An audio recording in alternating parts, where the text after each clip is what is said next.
Meanwhile, Helena has gone to Florence, where she overhears a conversation between an old widow, her daughter Diana, and their neighbor, Mariana.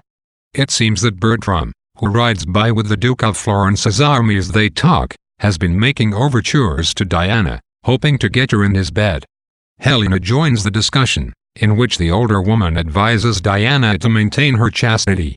The three Florentine women have heard that Bertram has a wife he detests, but are unaware that Helen is the woman. After the conversation, Helena is invited to stay with the widow. In the Duke's camp, the First Lord and Second Lord Domain advise Bertram not to put his faith in Parolles, because the man is a boastful coward with no military experience and no loyalty. To expose Parolles, they devise a plan. They will goad him into attempting to retrieve his regiment's drum, which was lost on the field of battle, a military disgrace.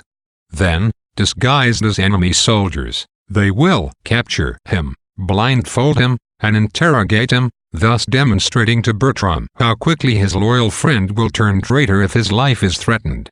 Encountering Parolles, they suggest that the loss of the drum was unimportant, and that he should forget it.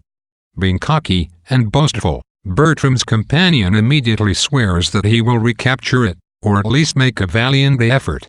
When he is gone, the two lords laugh, and tell Bertram that Parolles will do no such thing, being a coward. Bertram is skeptical, but invites the Second Lord to accompany him and meet Diana, whom he still plans to bed.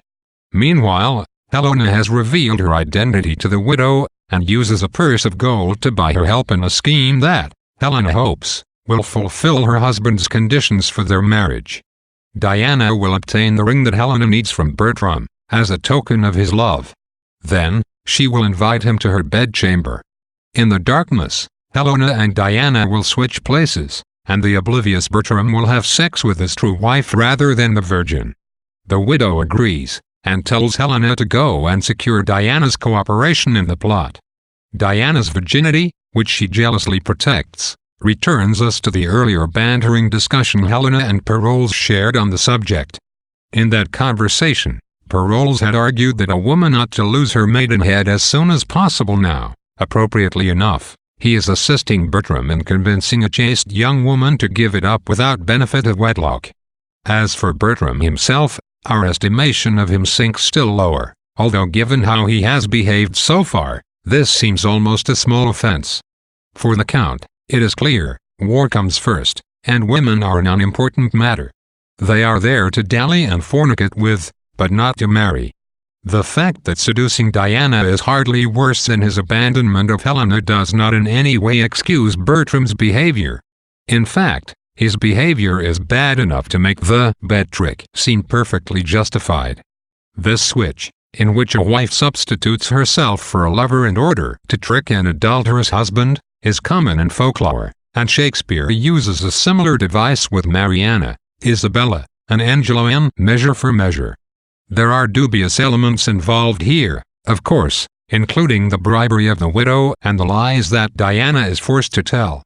But, ultimately, as Helena points out, the trick brings about the sexual union of man and wife a good and moral end, for all that her husband believes that he's committing adultery. The audience cannot help being impressed with Helena's resourcefulness and her certainty that she will get pregnant after just one sexual encounter. And glad to see the odious Bertram fooled. Still, the episode leaves a bad taste in the mouth, and contributes to the view of All's Well as a dark play. In other plays, lovers consummate their union joyfully. Here, it is done by treachery, with the implication that all men, or at least Bertram, are such lustful creatures that they cannot tell one woman from another. The view of human nature offered here is, to say the least, unpleasant. Meanwhile, even as Bertram takes part in what he believes to be an adulterous affair, Shakespeare begins his half-hearted rehabilitation of the hero. In a sense, since Bertram must be united with Helen at the play's end, a scapegoat is needed for his crimes, and Parolles, who is certainly a sufficiently unpleasant character, becomes the scapegoat. His exposure as a traitorous coward by the First and Second Lords is a case of Bertram's good friends triumphing over his bad companion, and hopefully, a step on the road to making Bertram a better person.